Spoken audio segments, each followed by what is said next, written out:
pourquoi?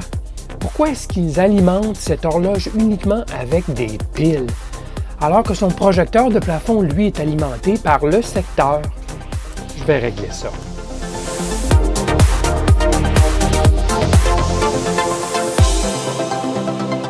Bidouilleur, salut. Alors oui, je possède cette horloge thermomètre baromètre avec projecteur de l'heure au plafond depuis au moins une quinzaine d'années. Je l'aime beaucoup car c'est bien commode de lire l'heure au plafond durant la nuit. Maintenant, cette horloge a une petite faiblesse de conception qui m'agace franchement. C'est que les piles s'épuisent assez rapidement. Et pendant que les piles baissent graduellement de tension, l'horloge fonctionne toujours, mais l'affichage au plafond, lui, perd assez rapidement son intensité. Que quelques mois et l'heure projetée devient trop faible pour être lue. C'est d'autrement plus agaçant que la LED du projecteur, elle, est alimentée par le secteur. Pourquoi ne pas avoir alimenté aussi l'horloge avec le secteur? Ils auraient pu laisser les piles et couvrir les pannes d'électricité avec celle-ci. Alors, on va lui régler son problème à cette horloge. Pour débuter, regardons-la de plus près. Alors, voici la machine de plus près avec son projecteur, comme vous voyez, là, que je peux envoyer un petit peu dans la lentille si je m'aligne un peu. Naturellement, on ne verra pas l'heure, là. J'en doute très fort, vous voyez. Mais projeté sur un plafond, ça fonctionne très, très bien. On a l'heure et la température extérieure qui est projetée. Donc ça, c'est très intéressant. Évidemment, baromètre, ainsi de suite. Alors, voici comment c'est fait. À l'arrière, il y a un compartiment pour deux piles AA. Et il y a séparément une alimentation pour le projecteur à LED au plafond. Là, comme vous le voyez présentement, il n'est pas en fonction parce que j'ai déconnecté l'alimentation CA. Bien sûr, l'horloge, elle, tout continue de fonctionner. L'appareil, lui, fonctionne sur pile AA. Donc, moi, ce que j'aimerais, c'est d'utiliser l'alimentation CA qui est marquée sur le bloc d'alimentation 3 volts. Utiliser cette alimentation-là pour, lorsqu'il y a de l'alimentation secteur, non seulement, bien sûr, éclairer le projecteur, donc alimenter le projecteur, mais aussi alimenter l'horloge et garder les piles pour lorsqu'il y a une panne d'électricité, tout simplement. Donc, les piles ne se videront jamais, sauf lorsqu'il y a panne. Donc, je n'aurai plus ce problème si je peux réussir à utiliser de l'alimentation secteur plutôt que les piles, lorsqu'il y a de l'alimentation secteur. Maintenant, je ne suis pas très enclin à ouvrir tout ça. Il y a beaucoup de petites vis.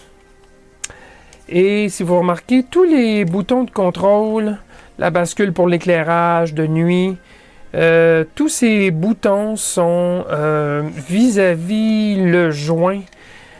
Donc, la coquille, l'huître s'ouvre vis-à-vis les boutons et moi, je crois que je souhaiterais que la modification ne soit pas permanente ou du moins qu'on soit capable de la faire uniquement à l'extérieur, sans avoir à aller à l'intérieur de l'appareil.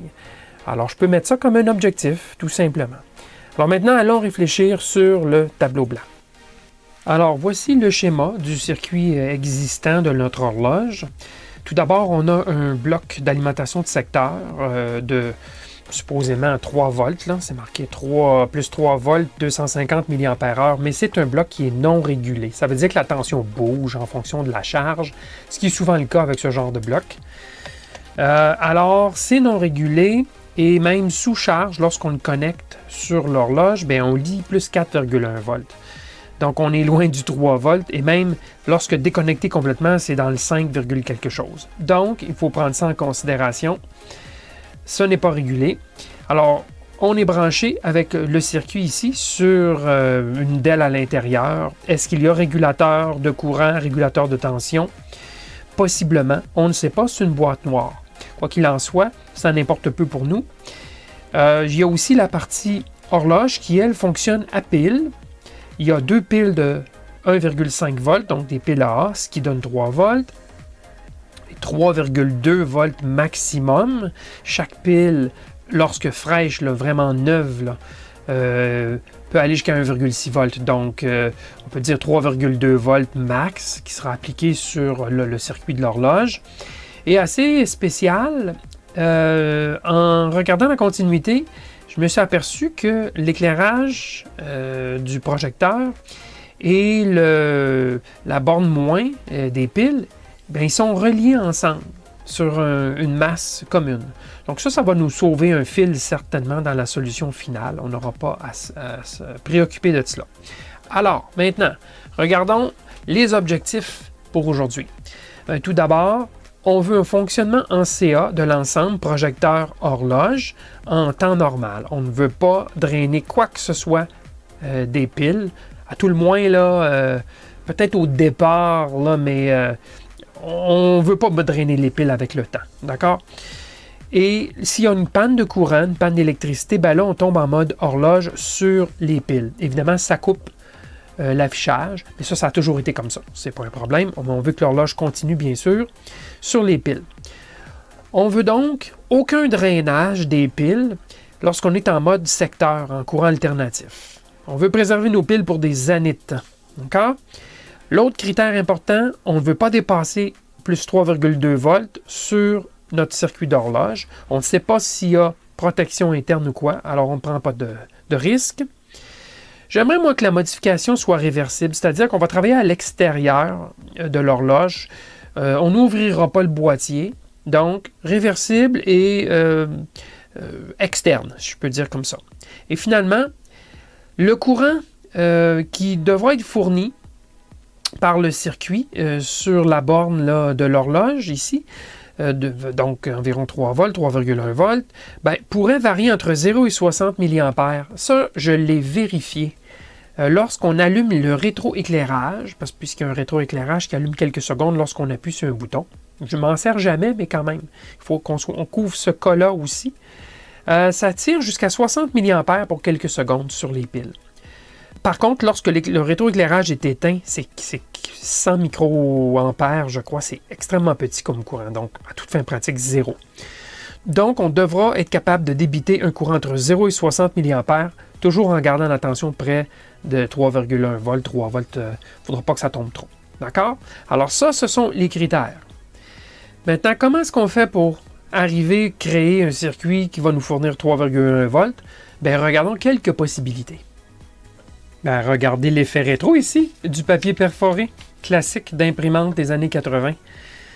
J'en ai une tonne. Alors, on veut prendre une tension de plus 4,1 volts et on veut la convertir à plus 3,1 volts et on veut pouvoir fournir un courant entre 0 et 60 mA. Et on sait que le plus 4,1 volts, là, c'est une tension qui est non régulée. Donc, il va falloir s'assurer qu'on a de la marge de manœuvre lorsque le circuit fonctionne. OK. Alors, quelles sont les possibilités? Bien, la possibilité la plus simple, c'est une chute de tension. On pourrait dire, bon, on va se mettre un diviseur résistif. On insère le 4,1 volts. On y ajoute une diode Schottky pour être certain que lorsqu'il y a panne d'électricité, que les piles ne se vident pas dans le circuit CA en reculant. Donc, on y met une Schottky pour limiter la chute de tension à 0,2, 0,3 volts. Et on calcule nos résistances en conséquence. Sauf que vous avez oublié, le courant peut varier entre 0 et 60 mA. Donc ici, là, si on fait 0 mA, oui, on peut arriver à une bonne tension, mais dès qu'on va tirer du courant, la tension ici va changer, va bouger sur le régulateur de tension, puisque maintenant, on n'a pas un simple diviseur résistif, mais on draine du courant au milieu du diviseur. Puis quand on passe entre 0 et 60, c'est pas insignifiant comme courant. C'est très significatif. Donc, n'oubliez ça, là, ça prendrait des résistances de puissance de valeur très faible. On tirerait un courant incroyable. Donc, ça ne fonctionne pas. Est-ce qu'on pourrait mettre des diodes en série pour causer des chutes de tension? Oui, on pourrait. Soit des diodes au silicium traditionnelles, soit des diodes Schottky. On pourrait en mettre une chaîne, puis on arriverait peut-être à 3,1 volts. Sauf que le 4,1, il n'est pas régulé. Donc, on n'aura pas de régulation ici. On n'aura pas de tension connue. Ça va bouger. Donc, ça n'atteindra pas l'objectif qu'on veut. Une autre possibilité, ça serait d'utiliser peut-être une diode Zener. Je m'excuse, je l'ai mal illustré. Diode Zener a évidemment comme un Z, comme ceci. Alors, on pourrait utiliser une diode Zener avec sa résistance pour limiter le courant. Et encore une fois, une diode Schottky pour éviter un retour là, dans la diode Zener. Lorsque l'alimentation 4,1 est coupée, on ne veut pas qu'il y ait vider les piles.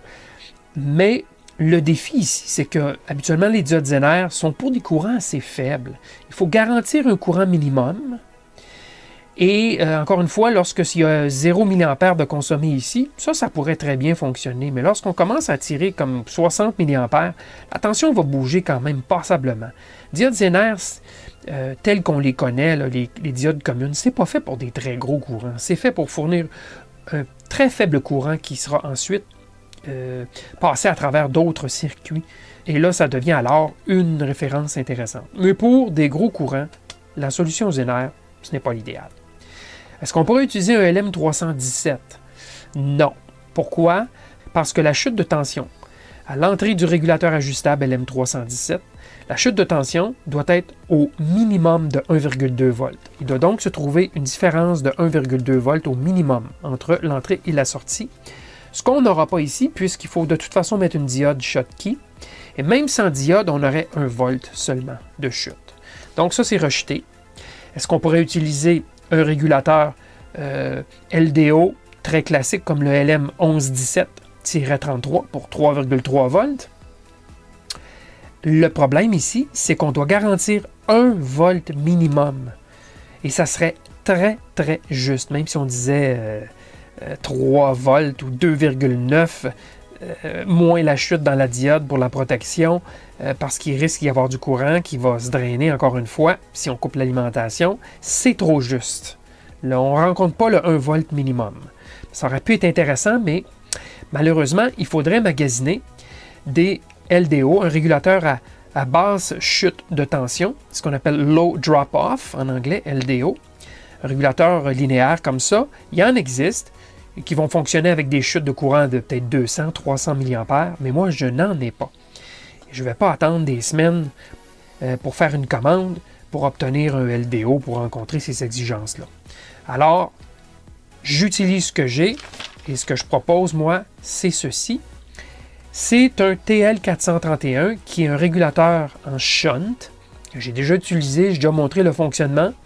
Ça ressemble beaucoup à une diode Zener, mais ce n'est pas tout à fait ça. Il y a quand même une broche de référence ici.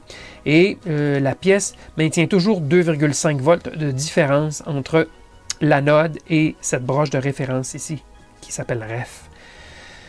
Donc, on la branche avec un diviseur résistif. On a une diode de protection, encore une fois, pour éviter qu'il y ait courant qui circule. Pourquoi j'ai mis ici la référence, qui est de 2,5, je l'ai mise attachée en aval de la diode. C'est possible de faire cela. S'il y a panne de courant, par contre, il y aura un courant qui circulera ici et il y aura un petit courant qui circulera ici. Mais ce régulateur shunt peut utiliser des résistances très élevées, de l'ordre de 100 K, par exemple ici, facilement. Donc les courants vont être des microampères.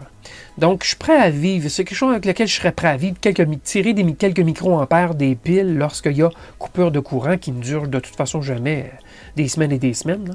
Mais avec des piles de 2000 mAh, là, quelques microampères, ça ne me dérange pas trop.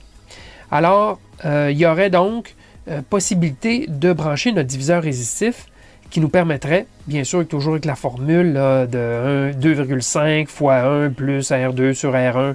Bon, c'est toujours le calcul classique. Je vous montrerai ça dans le prochain segment. Ça pourrait fonctionner si on calcule les bonnes résistances pour amener ça à 3,1 volts. Et donc, ça va tenir en considération la chute ici dans la diode Schottky. Et donc, la régulation sera encore meilleure. Alors, il y a quelques petits points qu'il faut vérifier quand même. Est-ce que ce circuit, au niveau de la puissance maximale, puisque si on tire 60 mA ici, on aurait besoin de très peu de courant pour continuer à faire le travail ici de régulation. Mais si on tire 0 mA ici, le courant en question va passer ici. C'est donc dire que cette résistance-là va s'échauffer et le TL431 va s'échauffer. Le TL431 est conçu pour aller jusqu'à 100 mA. OK? Mais il faudra regarder quand même la dissipation de puissance. Est-ce que ce sera correct? Est-ce que le courant max du TL431 sera moins de 100 mA et qui pourra toujours, bien sûr, garantir une régulation lorsqu'on tire 60 mA ici?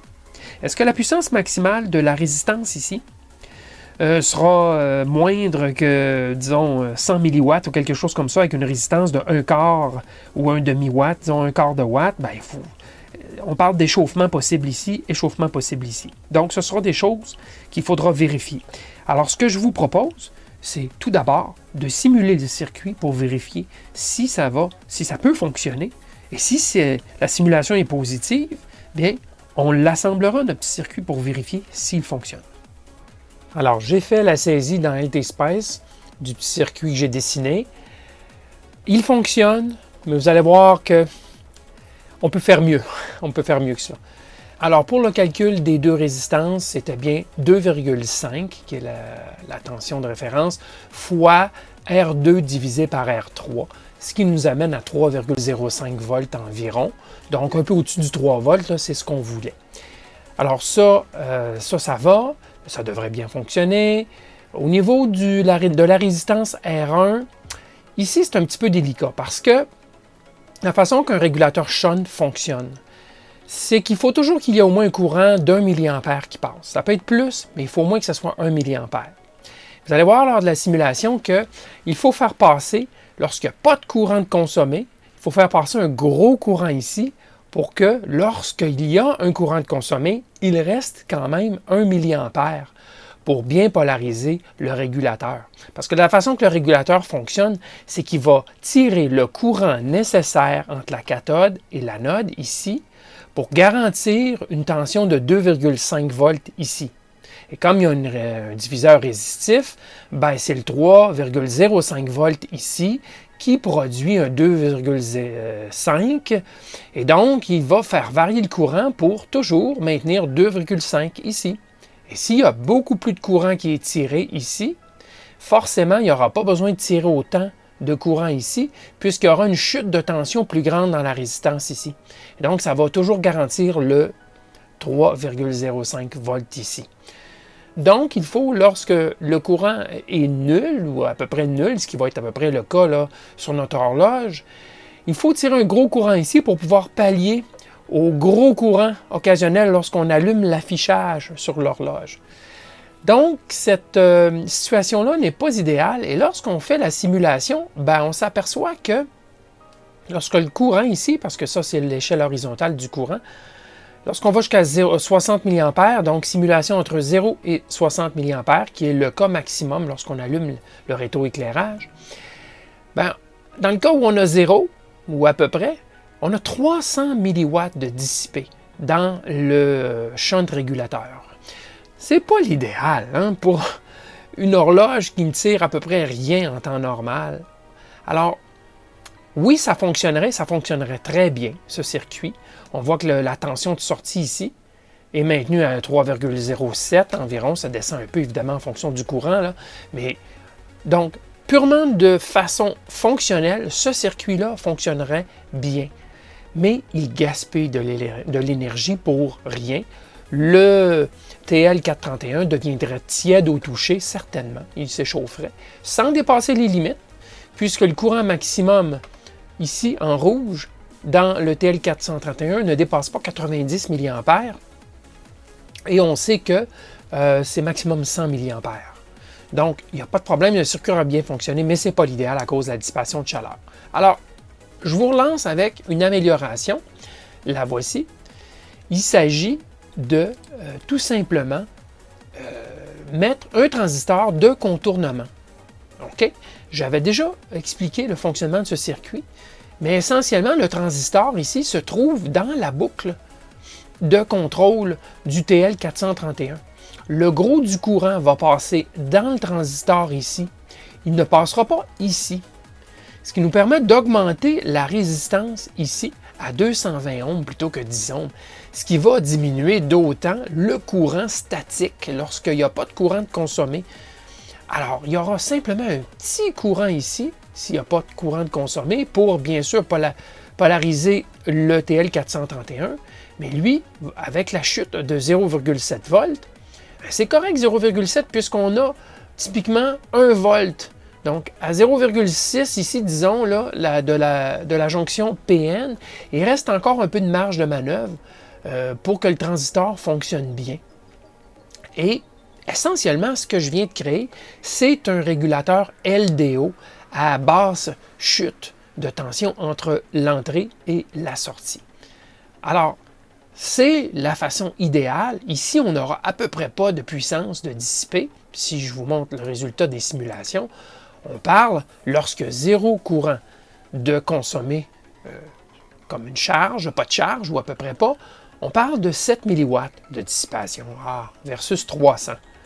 Bon, alors, merveilleux.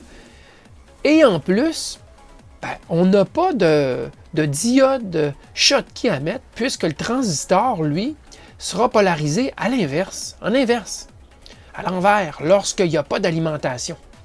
Et donc, il n'y aura pas de courant qui va circuler dans le transistor. Il y aura évidemment un petit peu de courant de fuite ici. On parle d'environ 130 microampères au total. Le courant qui passe ici, le courant qui passe ici, lorsqu'il n'y a pas d'alimentation.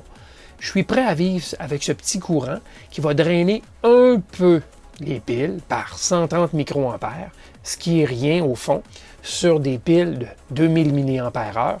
Et ça, ce drainage-là se fera seulement lorsqu'il n'y a pas d'électricité. Alors, lorsqu'il y aura de l'électricité, bien sûr, il n'y aura pas de drainage qui va se faire. Si les piles, ça donne à avoir une tension un petit peu plus élevée que le 3,07 volts, ce qui va probablement être le cas lorsque les piles sont fraîches, elles vont baisser un petit peu jusqu'à ce qu'elles atteignent le 3,07 volts, la même chose que l'alimentation. Le courant va éventuellement s'égaliser de sorte qu'il n'y aura plus de consommation sur les piles. Elles vont se drainer au point où le courant va devenir essentiellement zéro et la tension des piles ne descendra pas plus bas que cela, essentiellement. Et c'est l'alimentation du secteur qui va faire le travail. Okay? Le transistor de contournement transporte le gros du courant et le TL431, lui, n'a que à garantir au moins un courant de 1 mA, ce qui est le cas lorsqu'on regarde dans le pire des cas ici, c'est la courbe bleu foncé. Elle n'est peut-être pas très claire là, au niveau des couleurs, mais vous regardez ici à 60 mA, on a encore un courant de 1,2, 1,3 mA. Donc on est au-dessus du 1 mA. C'est ce qu'on voulait. Et c'est ce qui a fait que j'ai choisi une résistance de 220 ohms. Si j'avais augmenté la résistance 3 à 300, 400, 500 ohms, oui, ça aurait diminué encore plus le courant lorsqu'il n'y a pas de courant de consommer, mais lorsqu'on consomme un 60 mA, ça aurait chuté sous 1 mA au niveau du courant de la cathode ici. Parce qu'il y a quand même un petit courant qui circule dans la base ici. Hein? Donc, il faut se rappeler que s'il y a du courant qui passe ici, il y a moins de courant qui va aller ici, tout simplement. Alors, c'est comme ça que le circuit fonctionne. J'ai un petit aveu à vous faire. J'avais construit le circuit précédent, sans transistor de contournement, juste pour l'essayer, et il fonctionne très, très bien. Alors, juste d'ajouter transistor, j'ai très confiance que ça va fonctionner. Je me lance directement dans l'implémentation sur une petite plaquette. J'installe ça sous l'horloge. Alors, allons-y. Alors, voici le résultat final. Tout est fonctionnel. La lampe est bien sûr toujours allumée, donc le projecteur.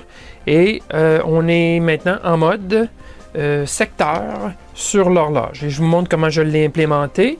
D'abord, la petite plaquette sous le socle, comme prévu. J'ai utilisé une des 3 vis de montage pour soutenir la plaquette PCB. En fait, ce n'est pas une plaquette PCB, là, puisque ce n'est pas du circuit imprimé, mais ce sont des plaquettes à trous métallisés. Donc, c'est facile de souder les pièces. Et bien sûr, j'ai interconnecté les pièces sous la plaquette, directement avec les broches et des petits bouts de fil lorsque nécessaire. Alors, on a le régulateur de tension, le TL431, le transistor de contournement, une diode Schottky ici. C'est un mélange, hein, comme vous voyez, de montage de surface et de montage traversant. J'ai pris les pièces que j'ai à ma disposition, tout simplement. Il n'y a pas de contre-indication à mélanger les deux. Et bien sûr, j'ai intercepté l'alimentation, 4 volts, plus ou moins régulée, et je l'ai amené sur la plaquette par le fil brun et le fil rouge. et j'injecte et je retire la tension des piles par une petite plaquette que je vous montre à l'instant. Une petite plaquette PCB, tout simplement, que j'ai utilisée, plaquée, donc métallisée des deux côtés, une plaquette double face, un petit morceau mince. C'est pas la même épaisseur que les plaquettes PCB habituelles. Celle-ci est plus mince. Et je l'ai utilisé en soudant un fil d'un côté et l'autre fil de l'autre. Et j'insère cette petite plaquette entre la pile et son contact, du côté bien sûr positif. Voilà. Alors, j'ai marqué sur la petite plaquette, bien sûr, le côté qui doit aller sur la pile. Ce serait mieux de ne pas inverser, sinon on risque de charger les piles, ce qu'on ne veut pas. C'est des piles alcalines. Donc, c'est tout. Je viens intercepter le signal de pile et j'amène l'alimentation secteur. Et j'ai utilisé de la colle chaude en dessous pour maintenir les deux câbles qui sortent, tout simplement. Et tout est bien fonctionnel. Tout fonctionne très très bien. Si j'ai vérifié, la tension elle est bel et bien de 3,08-09 volts. Comme je vous l'ai mentionné dans ma vidéo précédente, les piles fraîches sont un petit peu plus élevées présentement. Mais il y a une perte de tension, une chute de tension à travers la diode, de sorte qu'il y a peut-être un peu de courant qui est fourni par les piles, mais ça va vite cesser lorsque les piles vont se décharger un petit peu, puis que ça va arriver plus dans l'ordre du 3 volts, plutôt que 3,2 comme c'est présentement. Et ça va arrêter à partir de ce moment-là, on ne drainera plus pour la peine. Ce sera l'alimentation de secteur qui fournira le gros du courant. Alors voilà. Solution à un problème qui m'agaçait. Maintenant, je pourrais dormir sur mes deux oreilles avec mes deux yeux grands ouverts pour savoir quelle heure il est. Je ne l'ai pas mentionné, mais vous avez peut-être vu que j'ai ajouté un condensateur de 10 microfarad entre la cathode et l'anode du TL431 pour filtrer le bruit et stabiliser le régulateur. Maintenant, si j'avais eu en ma possession un régulateur linéaire de type LDO de sortie fixe à 3,3 volts, je l'aurais sans doute utilisé avec une diode Schottky bien sûr en sortie pour stopper le courant de retour quand il n'y a pas d'électricité. Mais je ne l'avais pas, ce régulateur LDO. J'ai donc fait aller mes méninges et j'ai créé le circuit nécessaire avec les pièces que j'avais. Et pour me rassurer sur le fonctionnement et m'aider à choisir les valeurs des résistances, j'ai fait des simulations du circuit dans LT-Spice. Si vous ne faites pas de simulation, vous devriez développer ce réflexe. Vous n'êtes pas familier avec LT-Spice? Bien, j'ai produit une série de vidéos d'introduction à LT-Spice. Je vous fournis un lien vers la liste de lecture de ces vidéos dans la description juste en dessous. Alors voilà, j'espère que vous avez apprécié le contenu aujourd'hui. N'hésitez pas à cliquer sur un pouce vers le haut si vous avez apprécié et abonnez-vous sans tarder pour ne pas manquer mes vidéos. Merci et à la prochaine!